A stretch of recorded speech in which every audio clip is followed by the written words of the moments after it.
ದಯವಿಟ್ಟು ಜೋರಾದ ಚಪ್ಪಾಳಿಕೆ ಬರಲಿ ಮೇಡಮ್ ಅವರು ಕಾರ್ಯಕ್ರಮವನ್ನು ಚಾಲನೆ ನೀಡುತ್ತಿದ್ದಾರೆ. ದಯವಿಟ್ಟು ತಮ್ಮ ಮತ್ತೊಮ್ಮೆ ಜೋರಾದ ಚಪ್ಪಾಳಿಕೆಯೊಂದಿಗೆ ಈ ಕಾರ್ಯಕ್ರಮ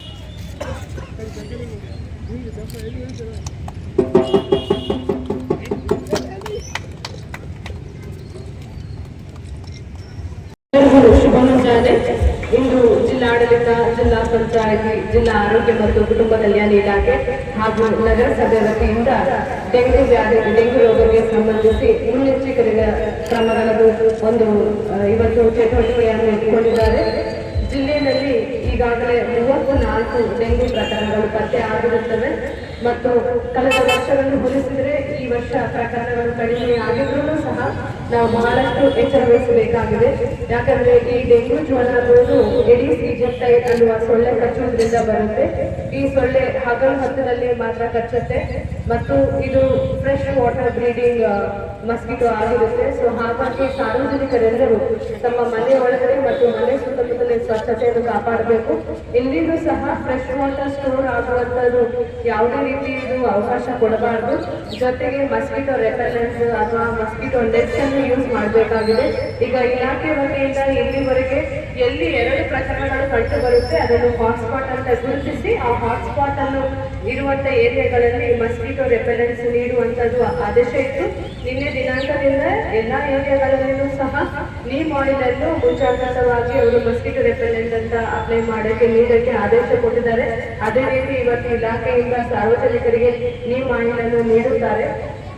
ಎಷ್ಟೇ ಮಾಡಿದರೂ ಸಹ ಸಾರ್ವಜನಿಕರು ಅವರು ಮುನ್ನೆಚ್ಚರಿಕೆ ಕ್ರಮಗಳನ್ನು ಕೈಗೊಂಡಿಲ್ಲ ಅಂದ್ರೆ ಇದನ್ನು ನಾವು ಪೂರ್ಣ ಪ್ರಮಾಣದಲ್ಲಿ ತಡೆಗಟ್ಟುವುದು ಸಾಧ್ಯವಾಗಿದೆ.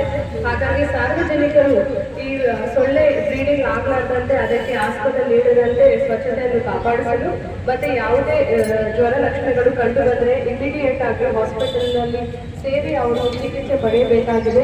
ಯಾಕಂದ್ರೆ ಇದಕ್ಕೆ ಯಾವುದೇ ರೀತಿ ಟ್ರೀಟ್ಮೆಂಟ್ ಇಲ್ಲ, ಸಿಂಪ್ಟಮ್ಯಾಟಿಕ್ ಟ್ರೀಟ್ಮೆಂಟ್ ಮಾತ್ರ ಇರುತ್ತೆ. ಸೊ ಬಹಳ ಬೇಗ ಲಕ್ಷಣಗಳನ್ನು ಗುರುತಿಸಿ ಹಾಸ್ಪಿಟಲ್ ಅಲ್ಲಿ ಸೇರಿ ಚಿಕಿತ್ಸೆ ಪಡೆಯುವುದರಿಂದ ಇದನ್ನು ನಾವು ತಡೆಗಟ್ಟಬಹುದಾಗಿದೆ. ಜಿಲ್ಲೆಯಲ್ಲಿ ಏನು 34 ಪ್ರಕರಣಗಳಿದ್ದಾವೆ ಅದರಲ್ಲಿ ಸುಮಾರು 30 ಪ್ರಕರಣಗಳು ನಮ್ಮ ರೂರಲ್ ಏರಿಯಾಗೆ ಸಂಬಂಧಿಸಿರುವುದು, 4 ಪ್ರಕರಣಗಳು ಅರ್ಬನ್ ಏರಿಯಾಗೆ. ಸೊ ರೂರಲ್ ಏರಿಯಾದಲ್ಲಿ ಅತಿ ಹೆಚ್ಚಾಗಿ ನಮಗೆ ಶೋರಾಪುರ ಮತ್ತು ಶಾಪುರ್ನಲ್ಲಿ ಕಂಡು ಬಂದಿರುತ್ತದೆ. ಸೊ ಶೋರಾಪುರಲ್ಲಿ ಜನರಲ್ಲಿ ಈ ಏರಿಯಾದಲ್ಲಿ ಪ್ಯಾಡಿ ಕಲ್ಚರ್ಸ್ ಇರೋದ್ರಿಂದ ಸೊಳ್ಳೆ ಜಾಸ್ತಿ ಆಗುತ್ತಿದೆ.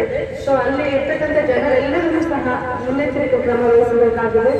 ಈಗಾಗಲೇ ಇಲಾಖೆ ವತಿಯಿಂದ ಪ್ರತಿ ಶುಕ್ರವಾರ ಲಾರ್ವಾ ಡಿಟೆಕ್ಷನ್ ಆಕ್ಟಿವಿಟೀಸ್ ಅನ್ನು ತಗೊಳ್ತಾ ಇದ್ದಾರೆ. ಸೊ ಅದರ ಜೊತೆಗೆ ಸಹ ಜನರಲ್ಲಿ ಎಜುಕೇಟ್ ಮಾಡ್ತಾ ಇದ್ದಾರೆ ಯಾವ ರೀತಿ ಇದನ್ನು ತಡೆ ಹಿಡಿಯಬಹುದಾಗಿದೆ ಅನ್ನೋದಕ್ಕಾಗಿ. ಸೊ ಸಾರ್ವಜನಿಕರೆಲ್ಲರೂ ಸಹ ಜಿಲ್ಲಾಡಳಿತಕ್ಕೆ ಮತ್ತು ಆರೋಗ್ಯ ಕುಟುಂಬ ಕಲ್ಯಾಣ ಇಲಾಖೆ ಅವರಲ್ಲಿ ಕೈ ಜೋಡಿಸಿ ಜಿಲ್ಲೆಯಲ್ಲಿ ಡೆಂಗು ಪ್ರಕರಣಗಳು ಆಗದಂತೆ ಎಚ್ಚರಿಕೆ ಕೈಗೊಳ್ಳಬೇಕಂತ ಮತ್ತೊಮ್ಮೆ ವಿನಂತಿಸಿಕೊಳ್ತೇವೆ.